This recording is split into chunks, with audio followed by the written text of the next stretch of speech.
orang bisa tumbuh, orang bisa berubah dalam hidupnya kalau dia disapa, dia diorangkan, dia dikasihi.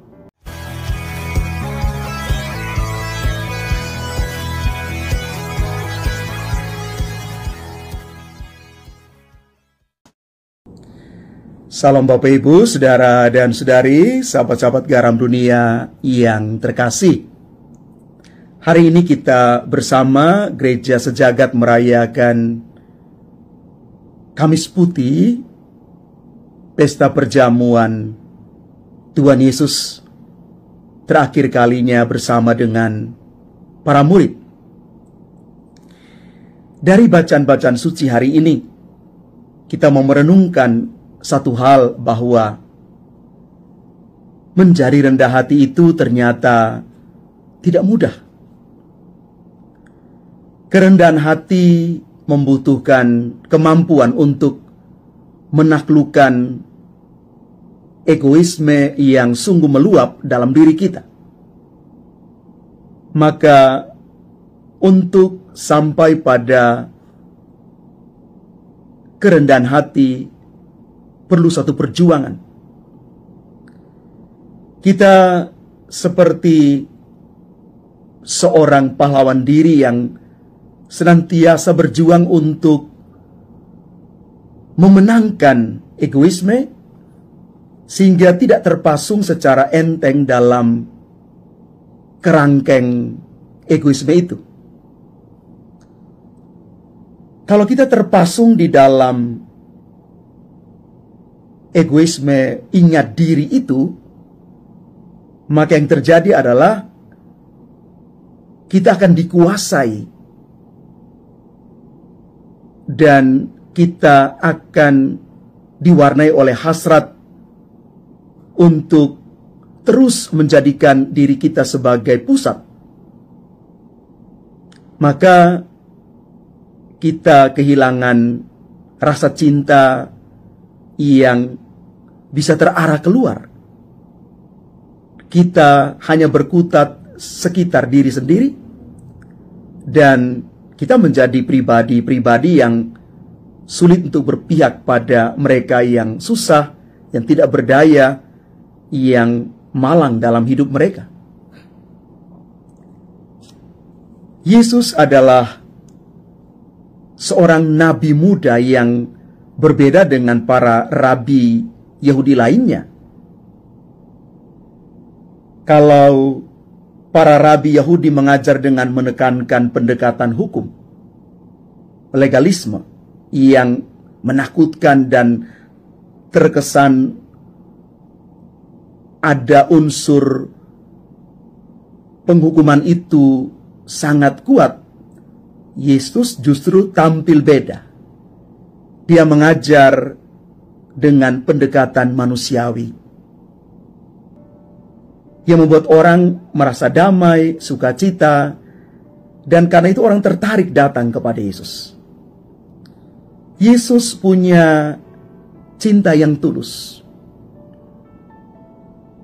Dia melakukan segala sesuatu karena dorongan cinta. Cinta yang ingin menggapai manusia yang jatuh, yang tersesat, yang tidak diperhatikan. Cinta Yesus adalah cinta yang membebaskan dan menyelamatkan. Ketika Yesus mengadakan perjamuan terakhir dengan para muridnya, Dia tetap menampakkan sikap ilahinya yang penuh cinta dan kerendahan hati. Yesus ingin menekankan sikap pelayanan penuh cinta kepada para muridnya.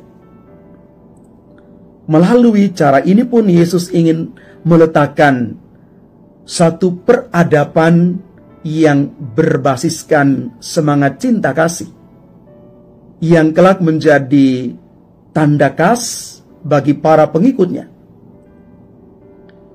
Dan sejauh ini orang selalu mengatakan bahwa ajaran Yesus itu adalah ajaran cinta yang melahirkan agama cinta. Yesus menunjukkan sikap ini secara simbolik dengan membasuh kaki para muridnya. Membungkuk untuk membasuh kaki seseorang itu hanya mungkin dilakukan oleh orang yang sungguh tulus dan rendah hati. Dan Yesus sanggup melakukan ini. Dalam perjamuan terakhir, Yesus meninggalkan kepada kita warisan atau peradaban baru kepada kita semua, yakni Ekaristi Kudus dan juga sakramen imamat.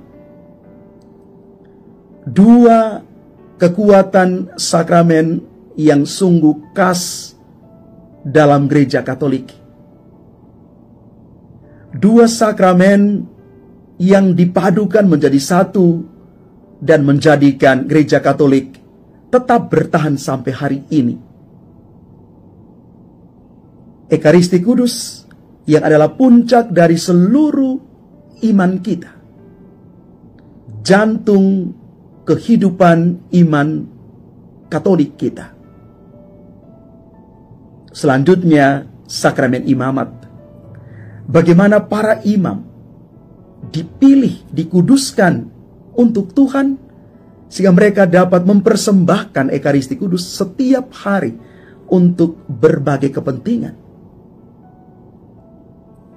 Ekaristi Kudus dan sakramen imamat dibalut dalam dua kekuatan semangat dasar, yakni pelayanan dan kerendahan hati. Bapak Ibu saudara-saudari terkasih, semoga kita menjadi para pelayan yang rendah hati, yang juga bisa keluar dari diri kita, pergi menjangkau banyak jiwa lain yang hari-hari ini membutuhkan uluran tangan kasih kita. Semoga seluruh hidup kita sebagai satu perjamuan Ekaristi yang hidup, satu perjamuan di mana setiap orang merasa diterima, merasa diorangkan, merasa tersapa, dan dia dikasihi. Orang bisa tumbuh, orang bisa berubah dalam hidupnya kalau dia disapa, dia diorangkan, dia dikasihi. Yesus sudah melakukan hal itu bagi kita, maka mari kita siap menjadi manusia Ekaristi yang hidup dimanapun kita berada. Dan semoga kita tetap mendoakan para imam yang adalah alter Kristus, supaya mereka tetap dikuduskan untuk terus mempersembahkan Ekaristi Kudus yang membawa seluruh umat kepada kekudusan dan keselamatan. Tuhan memberkati kita sekalian. Amin.